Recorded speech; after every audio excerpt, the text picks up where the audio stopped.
Salut à tous les amis, j'espère que vous allez super bien et que vous êtes en pleine forme ce lundi matin pour cette toute dernière vidéo de l'année 2020.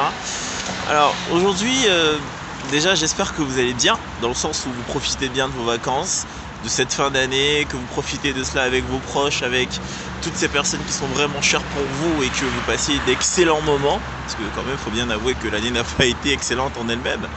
Alors cette semaine on va parler de un petit peu des résolutions pour 2021. Tu vois, à l'approche de la nouvelle année, il y a toujours un petit vent de renouveau, cet engouement où on se dit oui, je vais faire ci beaucoup mieux, je serai une meilleure personne, j'aurai ci, j'aurai ça, voilà, je vais péter la forme, je vais tout dépasser. Évidemment, c'est ce que tout le monde se dit, hein.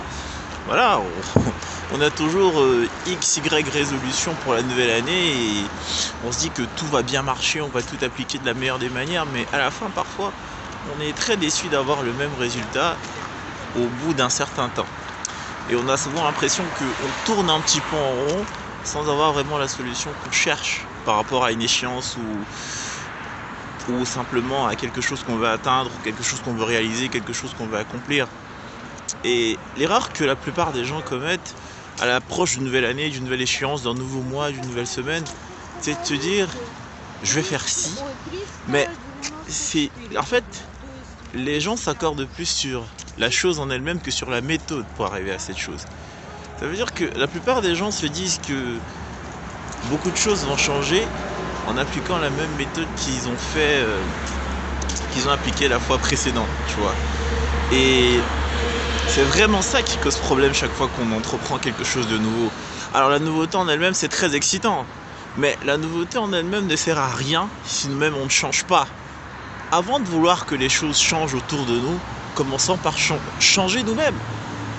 Ce que la plupart des gens font, c'est qu'ils oublient leur passé pour ne penser qu'à ce qu'il y a de nouveau. Alors évidemment on ne peut pas vivre dans le passé, mais pour réussir, il faut savoir tirer des leçons de ce qui s'est passé, de ce qu'on a fait, de ce qu'on n'a pas fait, ou de ce qu'on n'a pas pu réaliser. Il faut savoir que chacune de nos expériences qu'on vit nous aide à nous construire en tant que personne.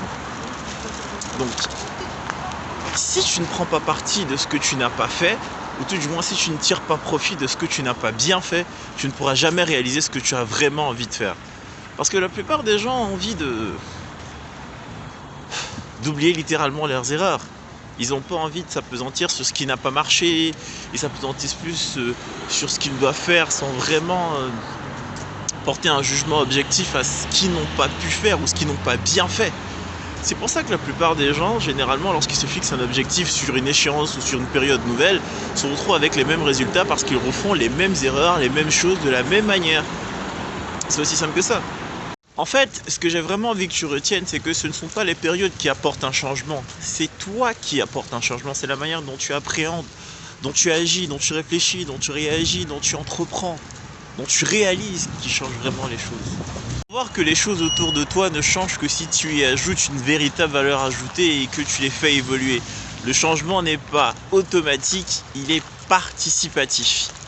Et c'est à toi de le rendre évolutif, productif et prolifique dans le temps et dans l'instant. Tu vois, le changement ne se définit pas forcément par une période, mais par des actes définis sur un temps précis.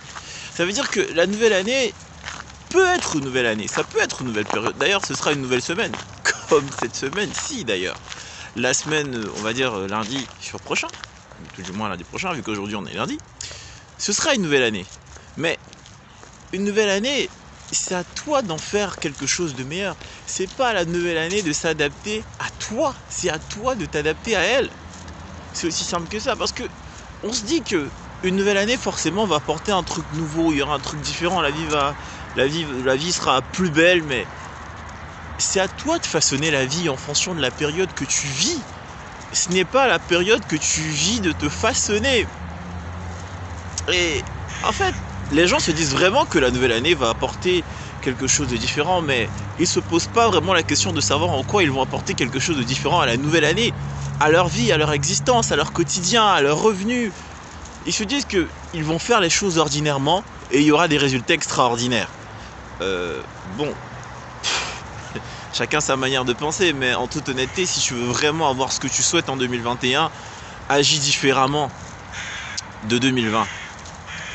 Et l'essence de mon message de ce matin, de ce lundi, de cette dernière semaine de 2020, c'est simplement que si vous voulez vraiment que les choses évoluent dans votre vie, ne vous attardez pas sur la période. Faites de la période quelque chose d'important en agissant différemment. C'est aussi simple que ça. Et si vous faites vraiment de cette période quelque chose d'essentiel pour vous, que vous agissez vraiment différemment et que vous adoptez de nouvelles méthodes, alors cette période de 2021, cette année de 2021 sera une très belle année pour vous. Parce que il faut savoir tenir compte de ce qui n'a pas marché dans le passé et de ce qu'on a retenu pour appréhender certaines choses. Tout simplement parce que la sagesse réside du subtil mélange entre intelligence et expérience. Donc, pour réussir, il faut vous servir de ce que vous n'avez pas pu faire, de ce que vous n'avez pas su faire, mélanger à un nouveau savoir-faire. Et là, vous aurez un excellent résultat, les amis, que je vous souhaite d'ailleurs pour cette toute nouvelle année 2021. Alors c'était Darui, c'était mon message de cette semaine. J'espère que la vidéo vous a plu, j'espère que vous avez apprécié. Si c'est le cas, abonnez-vous à ma chaîne Darui, c'est tout en bas comme d'habitude. Et évidemment, likez, partagez avec les autres pour cette nouvelle année 2021. Je pense que tout le monde mérite d'avoir un aussi bon message, Simplement les amis, comme chaque semaine, profitez des vôtres. On se revoit lundi prochain. Allez, je vous embrasse.